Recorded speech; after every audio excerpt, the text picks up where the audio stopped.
আমি জানি না আপনি জানেন কিনা, গতকালকে জাহাঙ্গীরনগর ইউনিভার্সিটিতে ইসকনকে নিষিদ্ধ করবার জন্য আপনার মিছিল হয়েছে। বুয়েটে এটা নিয়ে আলাপ হচ্ছে। বাংলাদেশের বিভিন্ন আপনার যে ইউনিভার্সিটি গুলো আছে, আপনি প্যাটার্নটা খেয়াল করবেন, বিভিন্ন ইউনিভার্সিটিতে গুচ্ছ গুচ্ছ গুচ্ছ গুচ্ছ মিছিল হচ্ছে। এই মিছিলটা কারা করছে? মিছিল করছে হচ্ছে হিজবুত তাহরির, জামাতে ইসলামী, হেফাজতে ইসলামী একসাথে। হেফাজতে ইসলামের যে প্রতিনিধি আছে, আপনি যদি এনায়েতুর রহমান বিক্রমপুরীর প্রোফাইলে যান তাহলে দেখবেন যে এই হেফাজতে ইসলামের একটা নিন্দা জানিয়ে একটা বড় প্রতিবাদ লিপি এটা দেওয়া হয়েছে।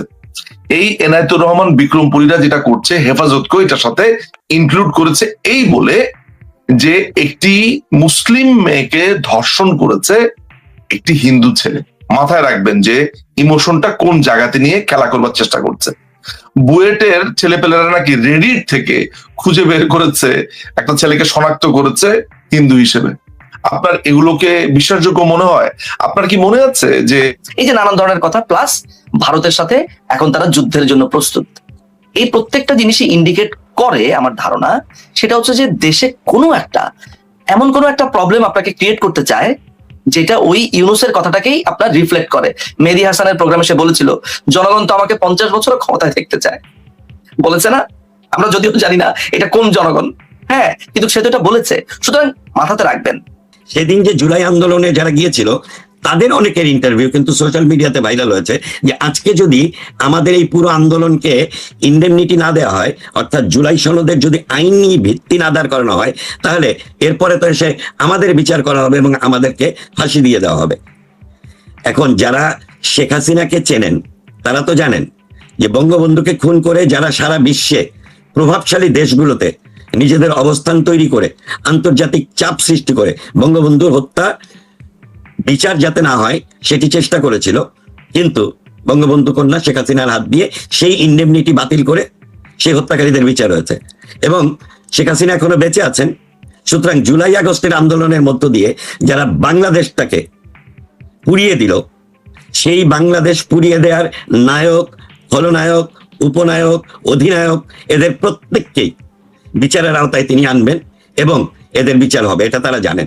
কিন্তু বিশিষ্ট আইনজীবী নিজুম মজুমদার, বর্তমানে তিনি দেশের পক্ষে অন্যতম যোদ্ধা, তিনি মানে খুব ভালো বলতে পারবেন বিষয়টা, যে তাদের যে কোনো ক্রিমিনালের আইনি লড়াইটা লড়বার জন্য তাদের একটা ভিত্তি দাঁড় করানো হয়। সেই ভিত্তিটা যতই ভঙ্গুর হোক না কেন, যতটাই দুর্বল হোক না কেন, তারা একটা ভিত্তি দাঁড় করায়। 75-এর 15ই আগস্টের ইন্ডেমনিটি, 2002-এ অপারেশন ক্লিন হার্টের ইন্ডেমনিটি এবং 24-এ এসে কিন্তু দুইটা ইন্ডেমনিটি ঘটলো।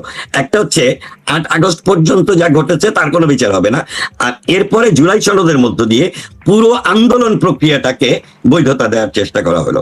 আমি একটু আপনাকে বলি, রাসেল নিচু আছেন, আমাকে জাস্ট 2 মিনিট সময় দিবেন। সেটা হচ্ছে যে আপনার বাংলাদেশ যে জ্বলছে, এই আগুনকে মুক্তিযুদ্ধের নেতৃত্ব দানকারী দল আওয়ামী লীগ মাঠে নেমে যতক্ষণ পর্যন্ত এই আগুন না নেভাবে ততক্ষণ পর্যন্ত জ্বলতেই থাকবে। এই জ্বলা শুরু হয়েছে জুলাই আগস্টের আন্দোলনের মধ্য দিয়ে, যা সমকালীন দৃশ্যমান, কিন্তু এই আগুন জ্বালানো শুরু হয়েছিল কিন্তু 75-এর 15ই আগস্টে। এই আগুন জ্বালিয়েছিল কিন্তু 2004-এর 21শে আগস্টে। 21শে আগস্টের মতো অসংখ্য ঘটনা ঘটেছে। শেখ হাসিনার জনসভায় চট্টগ্রামের ইয়েতে কি বলে আমাদের লালদিঘির ময়দান, সেখানে ওপেন ফায়ার করে 24 জন আওয়ামী লীগের নেতাকে গুলি করে মেরে ফেলেছিল। সেই দিনও কিন্তু মানব বর্ম তৈরি করে শেখ হাসিনাকে বাঁচিয়েছিল আওয়ামী লীগের নেতা কর্মীরা। 21শে আগস্টেও কিন্তু 24 জন আওয়ামী লীগের নেতা কর্মী শহীদ হয়েছে। 1989 সালে 32 নম্বরে গুলি করলো ফ্রিডম পার্টির। তো এই যে অনেক, আমরা তো কি বলে বহু বোমা প্রস্তুত করে রাস্তায় পেতে রেখে শেখ হাসিনাকে হত্যার প্রক্রিয়ার কথা আমরা জানি। তার গাড়ি বহরে আক্রমণ করে তাকে হত্যার চেষ্টা করা হয়েছে বহুবার। তো এই যে ঘটনাটা মানে জ্বলছে বাংলাদেশ, সে আগুনটা নিভবেই এতে। এবং জুলাই আগস্টের আন্দোলনের মধ্য দিয়ে বাংলাদেশের আত্মা যদি স্বাধীনতা হয়, তাহলে আমরা কিন্তু বারবার বলেছি যে এরা মুক্তিযুদ্ধ বিরোধী শক্তি, এরা পাকিস্তানপন্থী, এরা উগ্র মৌলবাদী জঙ্গি গোষ্ঠী, তাহলে বাংলাদেশের আত্মাটাকেই তো এরা উড়িয়ে দিয়েছে জুলাই আগস্টের আন্দোলনের মধ্য দিয়ে। এরা একটা বৈধ নির্বাচিত সরকার, যেই সরকার দেশকে বিশ্বের বুকে মাথা উঁচু করে দাঁড় করিয়েছিল প্রত্যেকটা ক্ষেত্রে শেখ হাসিনার নেতৃত্বে মানব সূচকের মানদণ্ডে। সেই বাংলাদেশ, সেই বৈধতাকে কিন্তু তারা একটি অবৈধ আন্দোলনের মধ্য দিয়ে এবং অবৈধ ইউনূস সরকারের শপথ গ্রহণের মধ্য দিয়ে কিন্তু বৈধতাকে পুড়িয়ে দিয়েছে। তারা ন্যায় বিচারকে পুড়িয়ে দিয়েছে, বিচার ব্যবস্থাকে আগুন লাগিয়ে, প্রধান বিচারপতিকে মব দিয়ে তারা পুড়িয়ে দিয়েছে। এরকম মানে আপনার সঙ্গে আলোচনায় আরো বিষয়, যেমন সংবিধান তারা পুড়িয়ে দিয়েছে জুলাই সনদ দিয়ে। কিন্তু আসলে আমি আপনার কাছে আবার একটু আসছি। জাস্ট আমার একটা প্রশ্ন, মানে দর্শকদের মধ্য থেকেও আমি একটু একটা প্রশ্ন নিচ্ছি, পাশাপাশি এই প্রশ্নটা করবার আমারও একটা পরিকল্পনা ছিল। সেটা হচ্ছে নিজুম ভাইয়ের কাছে বিশেষ করে একজন দর্শক আমাদের জানতে চেয়েছে, এই যে জামায়াতের আমির রিসেন্ট আমরা দেখলাম যে এর আগে নিয়ে বিনিয়ে 2-3 বার সেই ধরনের কথা বলেছে, যদি এত ডিটেইলে বলেনি, কিন্তু এবার সে ডিটেইলে বলেছে যে 47 থেকে শুরু করে এখন পর্যন্ত আমাদের দ্বারা যদি কেউ কোনোদিন কষ্ট পেয়ে থাকেন, দুঃখ পেয়ে থাকেন, বেদনা পেয়ে থাকেন, আপনাদের কাছে আমরা দুঃখ প্রকাশ করছি। হ্যাঁ, নিশ্চয়। এই যে নির্বাচনের মুখে এই ভণ্ড দেশদ্রোহীদের এই যে ক্ষমা চাওয়ার নাটক, কিন্তু সেখানে কিন্তু 47 থেকে 2025 পর্যন্ত বলে, 71টা কিন্তু স্পষ্টভাবে উল্লেখ করে না। 71 আমরা কি করেছি সেটা কিন্তু উল্লেখ করে না। কিন্তু তারা শুধু সেই 47 থেকে, মানে পৃথিবীর জন্মের পর থেকে আমরা অপরাধ করে থাকি। এটা হচ্ছে আমরা সাধারণ মানুষ একজন আরেকজনের কাছে ক্ষমা চাওয়ার ক্ষেত্রে দেখা যায়, এমনিতেও বলি আমরা যে ভাই আমার কোনো আচরণে যদি আপনি কষ্ট পেয়ে থাকেন আমাকে ক্ষমা করবেন। একটা হচ্ছে এই যে ক্ষমা চাওয়া, আর একটা হচ্ছে অপরাধের ক্ষমা চাওয়ার যে ভাষা। তো জামায়াতের এই রাজনীতিটাকে কিভাবে দেখছেন, বা এটাকে আপনি কিভাবে বিশ্লেষণ করবেন আপনার দিক থেকে? আমি গতকালকে একটা প্রোগ্রামে এই একটা আইনি উদাহরণ এনেছিলাম। আমরা আইনে একটা জিনিস পড়েছি, সেটা যে ভিকারিয়াস লায়াবিলিটি বলে একটা লায়াবিলিটি আছে। অর্থাৎ আপনি যদি একটা শপিং সেন্টারে যান, শপিং সেন্টারে যদি আপনি আছাড় খেয়ে পড়ে যান ফ্লোরের মধ্যে, ওদের ফ্লোর ভেজা ছিল সেই কারণে, এবং সেই কারণে আপনি আপনার হাত পা ভাঙেন, ওই শপিং সেন্টার একটা হলুদ রঙের সাইন লিখে দিল sorry for the any inconvenience caused, হবে না। ওদের ওই দায়িত্বটা নিতে হবে যে আপনি ওদের ফ্লোরে আছাড় খেয়ে আপনার পা ভেঙেছেন, ক্ষতিপূরণ এবং অন্যান্য দিক ব্যাপার তাকে এটা নিতে হবে। আমরা এই লায়াবিলিটিকে বলি ভিকারিয়াস লায়াবিলিটি, আমরা এটা আইনে পড়েছি। তো এই যে sorry for the any inconvenience caused, এইটা আসলে হবে না, বা আপনি একটা সাইন রেখে দিয়েছেন সেটাও হবে না। তো জামাতের ব্যাপারটা ওরকম। তাই এর মধ্যে দর্শকদেরকে এটাও বলে নেওয়া ভালো, জামাত কিন্তু বাংলাদেশে এই মুহূর্তে একটা নিষিদ্ধ দল, আপনারা নিশ্চয়ই জানবেন। 3 অগাস্টের 3 তারিখ বা অগাস্টের 1 তারিখ সম্ভবত তাদেরকে একটি নির্বাচিত সরকার, বাংলাদেশ আওয়ামী লীগ গভর্নমেন্ট, বাংলাদেশ আওয়ামী লীগ গভর্নমেন্ট বা কেন বলবো, বাংলাদেশ রাষ্ট্র যাদের মাধ্যমে পরিচালিত হয়, তারা কিন্তু জামাতকে নিষিদ্ধ ঘোষণা করেছে। এর পরবর্তী সময় জামাতের নিষিদ্ধ ঘোষণা তো আর ওঠানোর সুযোগ হয়নি, কিন্তু যারা বলছে যে এটা উঠিয়ে ফেলেছে তারা বলতে পারে, কারণ ওগুলো সবই অবৈধ। সুতরাং বৈধ অবস্থাতেই যদি ওইটা ধরি, তাহলে জামাত হচ্ছে এখনো পর্যন্ত কাগজে কলমে আইনে একটি অবৈধ দল। আচ্ছা, এটা একটু মনে করিয়ে দেওয়া, যদিও এই উত্তরের সাথে এটার কোনো সম্পর্ক নেই। আপনার কি অপরাধ করেছে যেটার জন্য ক্ষমা চাচ্ছে? আমরা প্রায় দেখি না যে বাবারে যদি কোনো কিছু মনে কষ্ট দিয়ে থাকি মাফ করে দিই। এটা হজে যাওয়ার সময় আমরা অনেককেই আলাপ করতে দেখি। হ্যাঁ, প্রায় আপনার রাস্তাঘাটে দেখা হলে দেখবেন একটা হ্যান্ডশেক করে, ভাই যদি কোনো অপরাধ করে থাকি তাহলে মাফ করে দিয়েন, অথচ ওই লোককে আমি কোনোদিন চিনিও না। হ্যাঁ, ব্যাপারটা অমন, বাবা চিনিও। তো সুনির্দিষ্ট হতে হবে।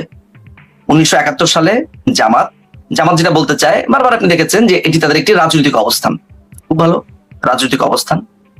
কিন্তু আপনাকে আরেকটা আইনের একটা এখানে তত্ত্ব আছে, যদিও তত্ত্বটা আসলে অন্য একটা ক্ষেত্রকে কেন্দ্র করে, তারপর আমি এইটাকে ওই লাইনটাকে এখানে লাগাতে চাই। সেটা হচ্ছে you have to take your victim as you find হিম।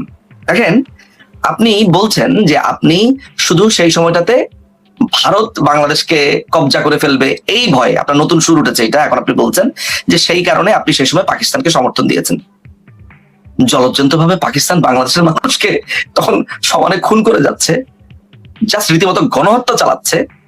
আপনি ওই গণহত্যা চলাকালীন সময় বলছেন যে আমরা শুধু পাকিস্তানের সাথে আমরা রাজনৈতিকভাবে একত্রিত ছিলাম। তাহলে শান্তি কমিটি গঠন করেছে কারা? ছাত্র সংঘ গঠন করেছে কারা? আল শামস, আল বদর, শাহিন ফৌজ, রাজাকার বাহিনী, তাদের সদস্য করেছে। হ্যাঁ, জামাত ইসলামী সদস্য ছাড়া অন্যান্য পার্টি ছিল, নেজামে ইসলামী ছিল, পিডিবি ছিল, মুসলিম লীগ ছিল, অস্বীকার করছি না তো। জামাত ইসলামের সেখানে তো একটা বড় ধরনের ভূমিকা ছিল। জামাতের গোলাম আজম, আপনার টিক্কা খানের সাথে আমরা মিটিং দেখেছি। এখন আপনি বলতে পারেন যে টিক্কা খানের সাথে মিটিং হলেই কি তারা অপরাধ করেছে? জামাতের নেতাদের কোলাবোরেটর আইনে বিচার হয়েছে। এই তথ্যগুলো তো আমাদের সামনে আনা উচিত। 1972 সালের যে কোলাবোরেটর অ্যাক্ট যেটা ছিল 1972, সেটার অধীনে জামাতের বিভিন্ন নেতাদের সেই সময় তৎকালীন সময় বিচার হয়েছে। এমনকি মুক্তিযোদ্ধাদের বাড়ি থেকে গরু চুরি, ছাগল চুরি করেছে এই অপরাধে মতিউর রহমান নামে এক লোকের 1 বছর না 1.5 বছরের সাজা হয়েছে। বইটা খুললে এখন আমি দেখতে পাবো। বুঝতে পারছেন ব্যাপারটা? সুতরাং জামাত এইটা বলে এড়ানোর কোনো সুযোগ নাই যে মুক্তিযুদ্ধে আমরা শুধু পাকিস্তানের সাথে রাজনৈতিকভাবে একাত্ম ছিলাম। হ্যাঁ, এখন ব্যাপারটা ব্যাপারটা কি দাঁড়ালো যে একটা দেশ আমার উপরে গণহত্যা চালাচ্ছে, আমি তার সাথে এইড করলাম, অ্যাবেট করলাম, এবং শুধু তাই না, তাদের সহকারী ফোর্স হিসেবে আমি কি করলাম, আমি আল শামস, আল বদর, এই যে আমরা যারা প্রোফাইল পিকচার লাল করেছে, এই লাল বদর আসলো থেকে, ওই আল বদর থেকে এসেছে, তাই তো? আল বদরের সেই স্মৃতি থেকে আমরা এদেরকে লাল বদর বলি। তো আলটিমেটলি ঘটনা যেটা হচ্ছে যে এই লায়াবিলিটি তারা যে অমিট করতে চায়, তারা যে শিফট করতে চায়, হ্যাঁ, এটা তারা পারবে না। মানুষজন তাদেরকে প্রশ্ন করুক না যে আপনি সবার কাছে এরকম মাফ চাচ্ছেন কেন হজে যাওয়ার আগে? আপনি কি হজে যাচ্ছেন? মানে আপনার যাত্রা কোথায় যে আপনি এরকম সবার কাছে মাফ চাচ্ছেন? সুতরাং সুনির্দিষ্ট হতে হবে, এবং সেটা বাংলাদেশের আইনের মধ্যে স্পষ্ট আছে। জামাতের বিচার শুরু হয়েছিল, জামাতের বিভিন্ন নেতাদের বিচার শুরু হয়েছিল আন্তর্জাতিক অপরাধ আদালতে। তো সেই বিচারকে তো সম্পূর্ণ বা ট্রাইব্যুনালটাকে কমপ্লিটলি নস্যাৎ করে এটি একটি তাজুলের ট্রাইব্যুনাল বানানো হয়েছে। সুতরাং আমার উত্তর হচ্ছে এইটা যে you can not or you are not able, কিংবা you should not omit your responsibility, or আপনার কোনোভাবে আপনার রেসপন্সিবিলিটিকে আপনি ডিরাইভ করে আপনি বলার চেষ্টা করবেন আমি কিছু করি নাই, সেটা হবে না। বাংলাদেশের আইনেই এটা বিচার হবে, এবং এটা হতেই হবে আসলে বাংলাদেশের স্বাধীনতা রক্ষা করবার জন্য। আমি একটু নিজুম আপনাকে আরেকটু, আপনি যখন বললেন যে জামায়াতের এই যে তখন মানে ভারতের বিরুদ্ধে অবস্থান নিতে গিয়ে তারা এটা করেছে সেটা করেছে বলে এটাকে জায়েজ করবার চেষ্টা করে একরকম, তো এই সূত্রটা ধরে আমি একটু আরেকটা প্রশ্ন আপনাকে করতে চাই। গতকালকে আমাদের এখানে একটা অনুষ্ঠানে দাঁড়িয়ে অ্যাটর্নি জেনারেল এবং পুলিশ কমিশনার তারা মানে তাদের বক্তব্যে বলছিল যে ভারত যদি বাংলাদেশের উপরে কোন রকম প্রভাব খাটানোর চেষ্টা করে তাহলে আমরা সরাসরি যুদ্ধ ঘোষণা করব, এবং তারা সেখানে আরো একটা তাদের মানে ইচ্ছার কথা প্রকাশ করেছে যে হচ্ছে পুলিশ কমিশনার ছিল, সে বলছিল অ্যাটর্নি জেনারেল বলছিল এটা যে আমি 71 মানে যুদ্ধ করবার বয়সী ছিলাম না, তারপর থেকে আমার স্বপ্ন বাংলাদেশের পক্ষে কোনদিন যুদ্ধ করবো। হ্যাঁ, তো সেই জন্য আমরা অপেক্ষায় আছি, আমরা প্রস্তুত ভারতের বিরুদ্ধে যুদ্ধ করার জন্য। এইটাকে কূটনৈতিক ভাবে আপনি কিভাবে দেখছেন, বা একজন পুলিশ কমিশনার এই বক্তব্যটাকে আপনি কিভাবে দেখছেন? আচ্ছা, প্রথমে আমি আপনাকে বলি, আমার সংবিধানটা আছে, আমার আশেপাশেই আছে, সংবিধানটা দেখে আমি এক্স্যাক্টলি অনুচ্ছেদটা আপনাকে বলতে পারতাম। তারপরও দর্শকদের সুবিধার জন্য একটু বলি যে তাদের হাতের কাছে যদি সংবিধান থাকে তাহলে সংবিধানটা খুঁজবেন। সংবিধানের একেবারে প্রথম দিকেই, আমি ভুল না করে থাকলে প্রথম 10-20 অনুচ্ছেদের মধ্যেই থাকার কথা, সেখানে বলা আছে যে আপনি কোনো দেশের বিরুদ্ধে যুদ্ধ ঘোষণা করতে পারবেন না কোনো কারণ ছাড়া। হ্যাঁ, যদি আপনি এমন, মানে এটা মূল কথা হচ্ছে যে আপনি এমন কোনো বক্তব্য যদি প্রদান করেন, এটা হচ্ছে, সরি এখন আমার মনে পড়েছে, সেটি হচ্ছে বাক স্বাধীনতার যে অংশটা, অনুচ্ছেদ 39 বাক স্বাধীনতার কথাতে বলা আছে যে বাংলাদেশের নাগরিকদের বাক স্বাধীনতা থাকবে, সে তার মতামত প্রকাশ করতে পারবে। কিন্তু কথা থাকে যে তিনি যদি দেশে একটা গোলযোগ লাগানোর জন্য অন্য দেশের বিরুদ্ধে যুদ্ধ ঘোষণা বা এমন কোনো ঘটনা করেন যে ওই দেশের সাথে যুদ্ধ হওয়ার সম্ভাবনা থাকে, সেগুলো কিংবা কোনো পলিসি ক্ষেত্রে দেশে গোলযোগ তৈরি হওয়ার সম্ভাবনা থাকে, সেই ক্ষেত্রে তার এই বাক স্বাধীনতা বলবৎ থাকে না। আমাদের সংবিধান অনুযায়ী, আমাদের সংবিধানটাকেও যদি আমি আসলে কাউন্ট করি, তাহলে সংবিধান অনুযায়ীও আসলে সে অনেকটা যুদ্ধ ঘোষণা করছে, 1 নাম্বার। তো আপনার এই প্রশ্নটা শুনে আমার একটা শব্দ মনে পড়ে গেল, ডেজাভু। ডেজাভু হচ্ছে আগে যেন এই ধরনের ঘটনা কোথায় ঘটেছে। আমি একটি ভারতীয় চ্যানেলে, আমার মনে আছে, গিয়েছিলাম, সেখানে আমাকে তারা বলেছিল, সে সময় ঠিক একইভাবে প্রশ্ন করেছে যে তৎকালীন সময়ে যে আপনার এই উপদেষ্টা যে মাহফুজ আলম, সে বলেছিল যে বাংলাদেশের ম্যাপকে সে বৃদ্ধি করেছে, ডান দিক থেকে বাংলা কলকাতা বা বাংলা অংশটা, বাংলা বিহার উড়িষ্যা বাংলাদেশের অংশ, এইভাবে সে একটা ম্যাপ বানিয়ে বলেছে যে এখন ভারতকে দখল করতে হবে, এই ধরনের কথা। তো ওই টকশোটাতে আমি তখন বলেছি যে এই যে তারপর কয়েকদিন আগে, ওই ঘটনারই কয়েকদিন আগে আপনার আরেকজন আপনার অবসরপ্রাপ্ত এক সেনা কর্মকর্তা, তিনি বলেছিলেন যে 4 দিনের মধ্যেই ভারতকে দখল করে নেওয়া হবে। কেমন? তো ওই ভারতীয় প্রোগ্রামের অনুষ্ঠানে যখন আমাকে এই প্রশ্নটা করা হয়, তখন আমি বলেছি যে এই ধরনের ঘটনা ঘটতে থাকলে ভারত কিন্তু তখন বাংলাদেশ আক্রমণের জন্য অগ্রসর হতে পারে। আমার এই কথাটাকে টুইস্ট করে তখন বাড়ানো হলো যে আমি নাকি ভারতকে বলেছি বাংলাদেশ দখল করবার জন্য। আমি কিন্তু কখনো এই কথা বলিনি। আমি এইটা বলেছি যে এই যে ক্রমাগতভাবে একটা প্রতিবেশী রাষ্ট্রকে দখল করবে, তার পতাকা চেঞ্জ করে দিচ্ছে, এই ধরনের ঘটনা ঘটতে থাকলে তারা কিন্তু এই ধরনের স্টেপ নিতে পারে। ওই সময় আমাকে আপনার মতোই এই সঞ্চালক জিজ্ঞেস করেছিল যে একটি স্বাধীন দেশে কিভাবে ভারত অ্যাটাক করবে বা করবে। আমি বললাম যে ভারত অ্যাটাক করবে এই কথাটা তো ঠিক না, বলেছি যে এই ধরনের অবস্থা তৈরি হয়েছে। এখন আপনি আমাকে বলেন যে আপনার বিমানবন্দরে আগুন লেগেছে, আপনি জরুরি অবতরণ কোথায় করলেন? ভারতে। আপনি মনে করেন যে শান্তি চুক্তি পার্বত্য জেলাগুলোতে এটি এরকম কোন মানে উগ্র জঙ্গি গোষ্ঠীকে তাদের অস্ত্র সমর্পণ করানোর ইতিহাস পৃথিবীর আর কোথাও কি আছে? শেখ হাসিনা তো শান্তি বাহিনীকে অস্ত্র সমর্পণ করিয়েছিলেন, এবং আমার সৌভাগ্য হয়েছিল খাগড়াছড়ি স্টেডিয়ামে ওই অস্ত্র সমর্পণ অনুষ্ঠানে উপস্থিত থাকার। আমি সচক্ষে দেখেছি, এটি কিন্তু পৃথিবীর ইতিহাসে এরকম ঘটনা ঘটেনি। সুতরাং সীমানা, আমি যে জায়গাটাতে মূলত শুরু করেছিলাম যে এটি হচ্ছে একটি ভারত বিদ্বেষী এবং ভারতের স্বাধীনতা সার্বভৌমত্বকে চ্যালেঞ্জ করা। এইখানে মূল বিষয়টা হচ্ছে 71-এর মুক্তিযুদ্ধ নিয়ে বাংলাদেশটা যে স্বাধীন হলো, সেই স্বাধীনতার বিরুদ্ধে যারা ছিল তারা আস্তে আস্তে করে বলতে শুরু করলো যে ভারত পাকিস্তানকে ভেঙেছে। অর্থাৎ বাংলাদেশের মাটিতে যেমন দুটি রাজনৈতিক ধারা, একটি মুক্তিযুদ্ধের পক্ষ, একটি মুক্তিযুদ্ধের বিপক্ষ, এবং বর্তমানে এসে দাঁড়িয়েছে Bangladesh Awami League versus rest of the party, যারা 71-এ মুক্তিযুদ্ধের বিরোধিতা করেছিল। এবং এই ভারত বিদ্বেষী যে মানসিকতাটা তৈরি হলো, তারা ভারতের পেঁয়াজ না খেলে আমাদের কিন্তু চলে না। ভারত থেকে যদি পেঁয়াজ আসা বন্ধ করে 1000 টাকা পার কেজি হবে পেঁয়াজের। ভারত কি দেয়নি? করোনার সময় যখন সারা বিশ্বে মানুষ মারা যাচ্ছে, শেখ হাসিনা মোদির সঙ্গে যোগাযোগ করে ভ্যাকসিন আনে, এবং সব পৃথিবীর সবচেয়ে কম পার্সেন্টেজ লোক মারা গেছে কিন্তু করোনার সময় বাংলাদেশে, খুব সামান্য 26,000, 18 কোটির দেশে। সেইখানে এই যে ভারতের সহযোগিতা ছাড়া, সবচেয়ে বড় প্রতিবেশী, তাদেরকে ছাড়া যে আমরা বাঁচবো না এটাও তারা জানে, যে কারণে কিন্তু ইলিশ দিয়ে খুশি করে, তারপরে সকল চুক্তির ব্যাপারে একমত হয়ে যায়, কিন্তু তাদের বয়ানে ভারত বিদ্বেষী থাকে। এখানে জামাত নেতার এই যে 47 থেকে ক্ষমা চাওয়াটা, মজার ব্যাপার হচ্ছে 47-এ পাকিস্তানের মানে ভারত বর্ষ ভেঙে পাকিস্তান আর ভারত যে হবে সেটির বিরোধিতা করেছিল কিন্তু জামাত। অর্থাৎ জামাত তাদের সব সময় শিকড়কে অস্বীকার করা একটি রাজনৈতিক দল। এই জামাত নেতা বলেছে যে এই জামাত নেতা কিন্তু বলেছে যে 71-এ মুক্তিযুদ্ধে গিয়েছিল শুধুমাত্র যারা দেশ সীমানা ত্যাগ করে ভারতে গিয়েছিল, শুধু তারাই মুক্তিযুদ্ধ করেছে, আর বাংলাদেশের ভেতরে যারা ছিল তারা সবাই পাকিস্তানের পক্ষে ছিল। সেখানে আমরাও বাংলাদেশের জনগণ হিসেবে আমরাও পাকিস্তানের পক্ষে ছিলাম। তারা যে কোনো ভাবেই হোক না কেন, তাদের যে পয়েন্ট ভারত বিদ্বেষী, সেই জায়গাটাতে তারা অবস্থান করতে চায়। এবং এখানে ভারত বিদ্বেষী তো হচ্ছে সামনে আনা বিষয়, কিন্তু পিছনে হচ্ছে মুক্তিযুদ্ধের বিরোধিতা করা, অর্থাৎ আমাদের স্বাধীনতাকে অস্বীকার করা। যে কারণে আমি শুরুতে বলেছি যে আমাদের আত্মা স্বাধীনতাটাকেই তো এরা পুড়িয়ে দিয়েছে, এবং এই আগুন সহজে নির্বাণ নয়। এরপরে নিজাম মজুমদার যে কথাটা বলেছেন সেটার প্রসঙ্গে শুধু এইটুকু বলি যে জামাতে ইসলামের যদি তবে শর্ত, জামাতের নায়েবে আমিরের যদি আমরা অপরাধ করে থাকি, তাহলে এই যদি তবের কোনো জায়গা, যে যুদ্ধের ময়দানে পরাজিত শত্রুর বলবার কোনো সুযোগ নাই, সেই জিনিসটি তারাও জানে। এবং এই জুলাই, এক সেন্টেন্সে শেষ করছি, এই জুলাই আগস্টের আন্দোলনের মধ্য দিয়ে তারা যে 71-এ পরাজিত হয়েছিল সেটার প্রতিশোধটা নিল, এবং 71-এ যেই শক্তিকে ভারতের সহযোগিতা নিয়ে বাংলাদেশ আওয়ামী লীগ বাংলাদেশকে স্বাধীন করেছিল, তার বিরোধিতাকারী সকল শক্তি দেশের অভ্যন্তরে, জামাতে ইসলামী সহ নিজাম মজুমদার অনেকগুলো রাজনৈতিক সংগঠনের নাম বলেছেন, মুসলিম লীগ, ভাসানী, ন্যাপ, তোহা, সাম্যবাদী দল, মানে কিছু বাম রাজনৈতিক দলও কিন্তু দুই কুকুরের লড়াই বলেছিল।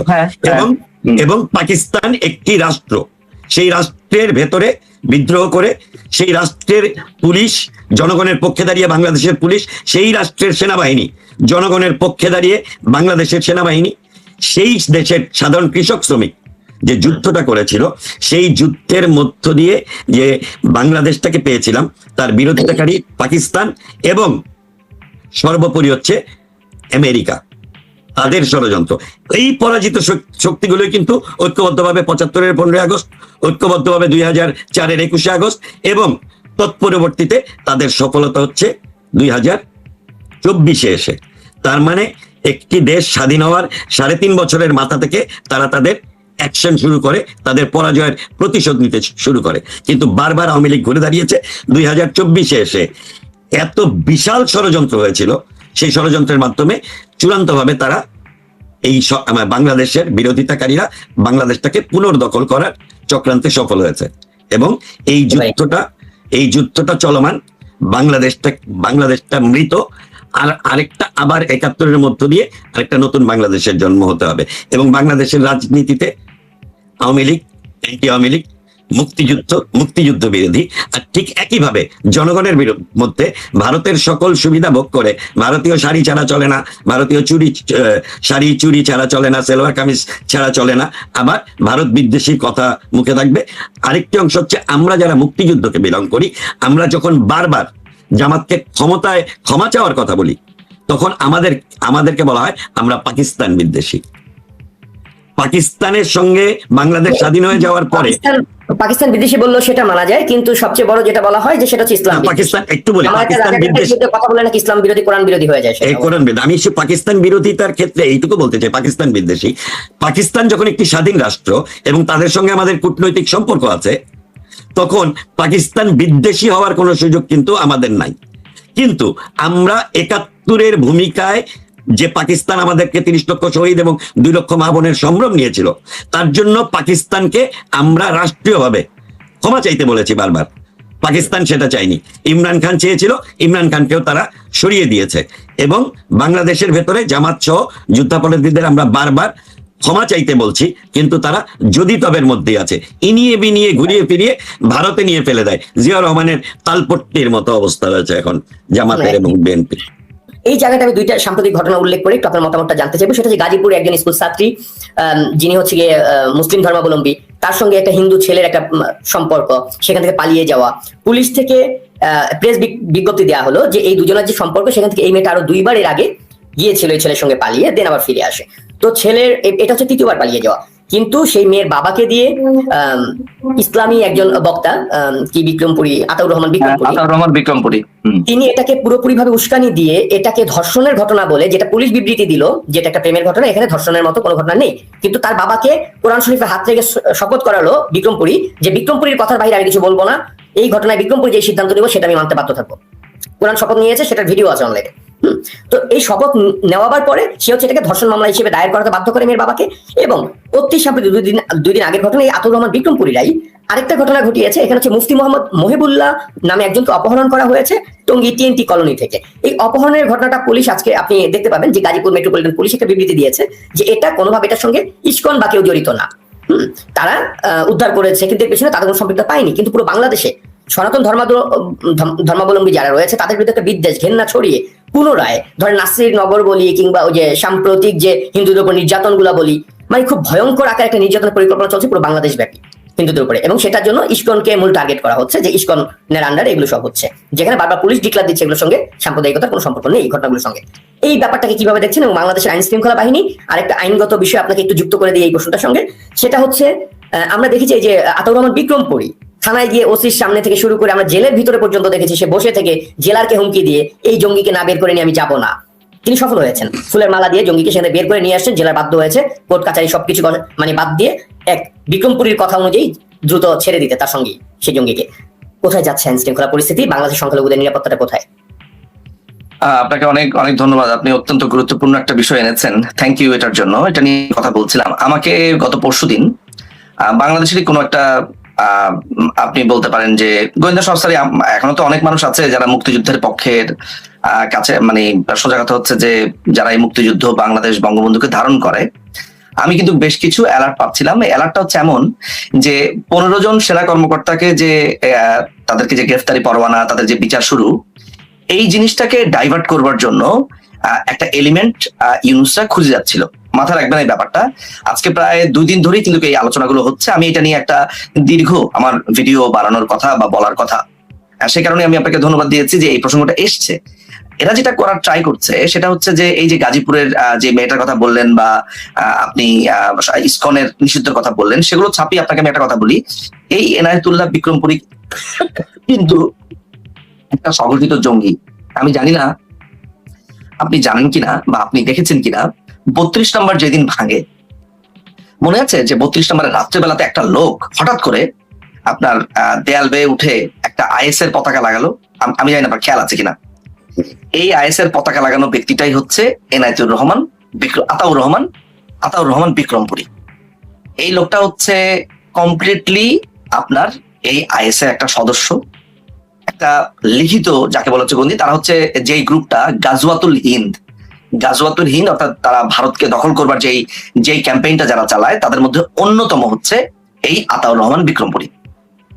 এই আতাউর রহমান বিক্রমপুরীরা যেই লিয়াজতে আছে এদের সাথে, সেটা হচ্ছে যে এই ঘটনাটাকে তারা একটা বড় পর্যায়ে নেবে। আমি জানি না আপনি জানেন কিনা, গতকালকে জাহাঙ্গীরনগর ইউনিভার্সিটিতে ইসকনকে নিষিদ্ধ করবার জন্য আপনার মিছিল হয়েছে। বুয়েটে এটা নিয়ে আলাপ হচ্ছে। বাংলাদেশের বিভিন্ন আপনার যে ইউনিভার্সিটি গুলো আছে, আপনি প্যাটার্নটা খেয়াল করবেন, বিভিন্ন ইউনিভার্সিটিতে গুচ্ছ গুচ্ছ গুচ্ছ গুচ্ছ মিছিল হচ্ছে। এই মিছিলটা কারা করছে? মিছিল করছে হচ্ছে হিজবুত তাহরির, জামাতে ইসলামী, হেফাজতে ইসলামী একসাথে। হেফাজতে ইসলামের যে প্রতিনিধি আছে, আপনি যদি এনায়েতুর রহমান বিক্রমপুরীর প্রোফাইলে যান তাহলে দেখবেন যে এই হেফাজতে ইসলামের একটা নিন্দা জানিয়ে একটা বড় প্রতিবাদ লিপিটা দেওয়া হয়েছে। এই এনায়েতুর রহমান বিক্রমপুরীরা যেটা করছে, হেফাজতকেও এটার সাথে ইনক্লুড করেছে, এই বলে যে একটি মুসলিম মেয়েকে ধর্ষণ করেছে একটি হিন্দু ছেলে। মাথায় রাখবেন যে ইমোশনটা কোন জায়গাতে নিয়ে খেলা করবার চেষ্টা করছে। বুয়েটের ছেলেপেলেরা নাকি রেডিট থেকে খুঁজে বের করেছে, একটা ছেলেকে শনাক্ত করেছে হিন্দু হিসেবে। আপনার এগুলোকে বিশ্বাসযোগ্য মনে হয়?